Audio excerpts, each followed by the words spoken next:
merupakan mahasiswa dari PG PAUD 2024. Di sini saya akan menyampaikan terkait materi perbandingan kebijakan pendidikan antara Indonesia dengan negara lain, yaitu salah satunya dengan negara Cina.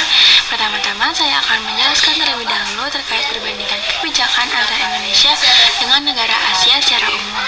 Yang pertama adalah Indonesia memiliki kurikulum yang terus berubah dalam beberapa tahun. Contohnya adalah KTSP, K13 hingga kurikulum merdeka. Kemudian, guru juga didorong menjadi fasilitator bukan hanya sebagai pemateri. Kemudian, metode pembelajarannya seperti based learning dan bentuk project. Serta fokus pendidikannya itu mengedepankan pembentukan karakter sesuai Pancasila, berbasis literasi, dan keterampilannya mengikuti alur digital serta modernisasi. Kemudian, kebijakan pendidikan di Indonesia pada tahun 2024-2025 adalah menerapkan dua kurikulum nasional, di mana kurikulum 13 dan kurikulum merdeka. Kurikulum merdeka ini mulai diluncurkan pada tahun 2022 yang akan menjadi kurikulum nasional utama dan wajib diterapkan di seluruh jenjang pendidikan paling lambat tahun ajaran 2026 sampai 2027, kecuali untuk daerah tertinggal diberi waktu hingga 2027 hingga 2028. Nah, kurikulum merdeka ini menekankan fleksibilitas, penguatan materi esensial, serta pengembangan karakter melalui profil pelajar Pancasila. Kurikulum ini juga memperkenalkan proyek tematik lintas disiplin untuk memperkuat karakter dan kompetensi siswa. Nah, metode pembelajarannya ini adalah pembelajaran kooperatif, kemudian ada inquiry dan discovery learning, serta problem based learning dan juga direct instruction. Nah, selanjutnya ada faktor yang mempengaruhi kebijakan pendidikan di Indonesia, yaitu dari politik dan regulasi, di mana kebijakan pendidikan dipengaruhi oleh dinamika politik, termasuk visi dan misi pemerintah yang sedang berkuasa, serta peraturan perundang-undangan seperti Undang-Undang Nomor 20 Tahun 2003 tentang Sistem Pendidikan Nasional, di mana politik berpengaruh pada arah anggaran struktur sekolah, sistem penerimaan siswa, hingga mutu lulusan pendidikan. Kemudian ada otonomi daerah, yaitu diberlakukannya otonomi daerah diperkenankan pada UU Nomor 22 Tahun 1999 dan UU Nomor 25 Tahun 1999, bahwa daerah memiliki kewenangan lebih besar dalam mengelola pendidikan. Nah, hal ini memungkinkan penyesuaian kebijakan dengan kebutuhan lokal, meningkatkan partisipasi rakyat, dan mendorong demokratisasi pendidikan. Kemudian ada faktor yang mempengaruhi kebijakan pendidikan di Indonesia, juga ada tantangan global di mana kebijakan Indonesia diarahkan untuk mempersiapkan sumber daya manusia yang mampu bersaing di tingkat global dan beradaptasi dengan perubahan zaman, khususnya dalam menghadapi tantangan era revolusi industri 4.0 dan sosialisasi 5.0.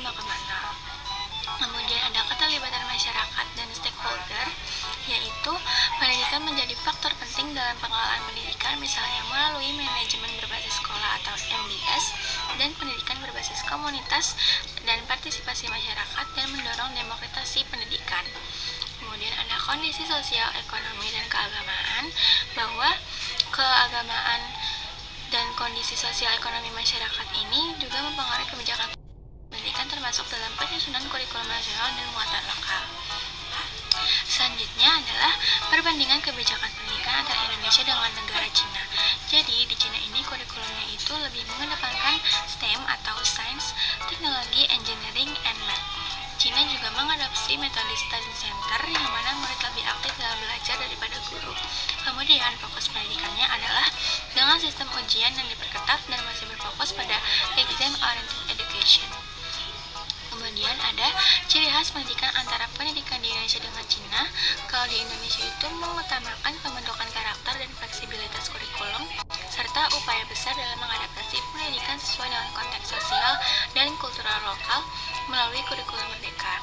Sedangkan di Cina ini mengutamakan tuntutan pendekatan dan pencapaian akademik ujian nasional yang kompetitif dan berfokus pada prestasi akademik, riset teknologi. Nah, ini tuh diutamakan dari PISA serta mendominasi pada STEM.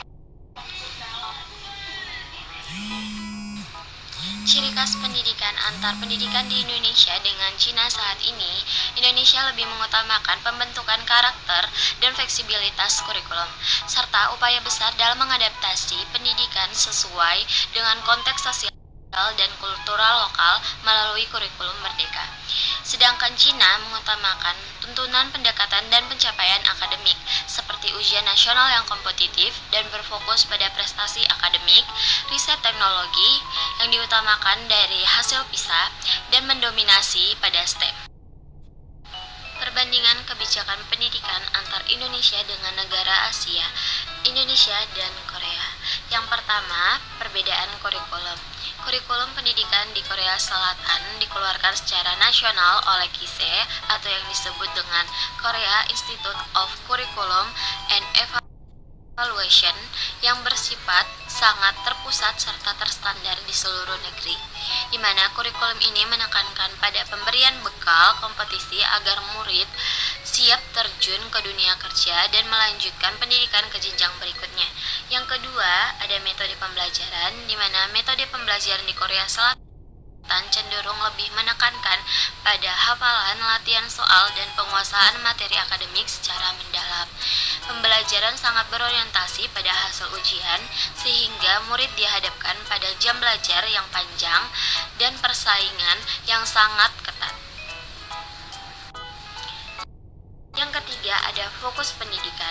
Fokus utama pendidikan di Korea Selatan adalah pencapaian akademik tinggi, disiplin diri, dan pengembangan keterampilan praktis yang relevan dengan kebutuhan dunia kerja. Selain itu, terdapat penekanan pada pembentukan karakter, identitas nasional, patriotisme, dan penghormatan terhadap kedaulatan rakyat. Yang keempat, ada arah kebijakan. Arah kebijakan terbagi menjadi 5. Yang pertama, meningkatkan daya saing global siswa. Yang kedua, menanamkan identitas nasional, patriotisme, dan nilai-nilai demokratis. Yang ketiga, meningkatkan kehidupan murid. Yang keempat, ada menyiapkan lulusan yang kerja dan mampu beradaptasi. Yang terakhir itu, melakukan reformasi untuk mengurangi tekanan akademik. Ada juga perbandingan kebijakan pendidikan antar Indonesia dengan negara Asia, yaitu Indonesia dan Jepang. Yang pertama, kurikulumnya biasanya disebut Course of Study atau dalam bahasa Jepangnya Gokosashi Doyoryo. Ini ditetapkan oleh Ministry of Education, Culture, Sport, Science and Technology atau yang disingkat dengan MEXT, di mana kurikulum ini bersifat nasional dan standar, berlaku semua jenjang pendidikan. Yang kedua, ada kebijakan pendidikan. Pemerintah Jepang menerapkan pendidikan wajib selama 9 tahun. Yang ketiga, metode pembelajaran. Metode pembelajaran di Jepang berfokus pada pengembangan keterampilan abad ke-21 seperti berpikir kritis, kolaborasi, dan pemecahan masalah. Yang keempat, terakhir, fokus pendidikan, yaitu pengembangan karakter dan keterampilan sosial siswa, di mana pendidikan moral dan kepribadian diajarkan sejak pendidikan dasar dengan tujuan membentuk individu yang bertanggung jawab, disiplin, dan mampu berkontribusi positif dalam masyarakat. Selanjutnya, ada faktor yang mempengaruhi kebijakan pendidikan di Korea. Yang pertama, ada tuntunan globalisasi, di mana kebutuhan untuk menghasilkan lulusan yang kompetitif di tingkat internasional. Yang kedua, ada tekanan sosial dan ekonomi, di mana harapan masyarakat terhadap pendidikan sebagai jalan utama mobilitas sosial dan ekonomi. Yang ketiga, ada kebijakan pemerintah pusat, sentralisasi kebijakan pendidikan oleh kementerian dan Dewan Pendidikan Nasional.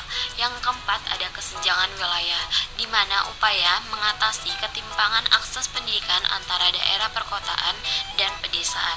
Yang terakhir, itu ada kesejahteraan siswa, di mana meningkatnya perhatian terhadap tekanan mental akibat sistem pendidikan yang kompetitif, sehingga mendorong reformasi untuk menciptakan lingkungan belajar yang inklusif dan seimbang. Dan dilanjutkan oleh saya, Farah Restianti Amanda Putri, yaitu arah kebijakan pendidikan mengintegrasikan teknologi dan pembelajaran, meningkatkan kemampuan bahasa asing terutamanya bahasa Inggris, mendorong inovasi dan kreativitas melalui pendidikan STEM. Dan selanjutnya faktor yang mempengaruhi kebijakan pendidikan, yaitu budaya Jepang, tuntunan globalisasi dan perkembangan teknologi, dan kebutuhan untuk mengurangi tekanan akademik dan meningkatkan kesejahteraan mental siswa. Dan selanjutnya yaitu kebijakan kurikulum terstruktur dan berstandar tinggi yang fokus pada pengembangan STEM. Kebijakan kurikulum menekankan dua gagasan, yaitu Thinking Schools Learning Nation dan Teach Less, Learn More. Dan untuk metode pembelajaran ada mendorong pengajaran eksplisit, keterampilan berpikir kritis dan kreatif, dan penekanan pada proses pembelajaran bukan hanya hasil outcome. Selanjutnya ada fokus penelitian, yaitu fokus utama adalah menyiapkan masyarakat berbudaya tinggi dalam etika, disiplin, perilaku sosial, dan penguasaan teknologi informasi. Dan keempat, arah kebijakan mengarah pada transformasi sistem pendidikan berbasis kualitas dan inovasi, gunanya menyiapkan generasi yang kompetitif secara global. Dan terakhir, ada faktor yang mempengaruhi kebijakan, yaitu kondisi geopolitik dan keterbatasan sumber daya alam mendorong fokus penggunaan pada SDM.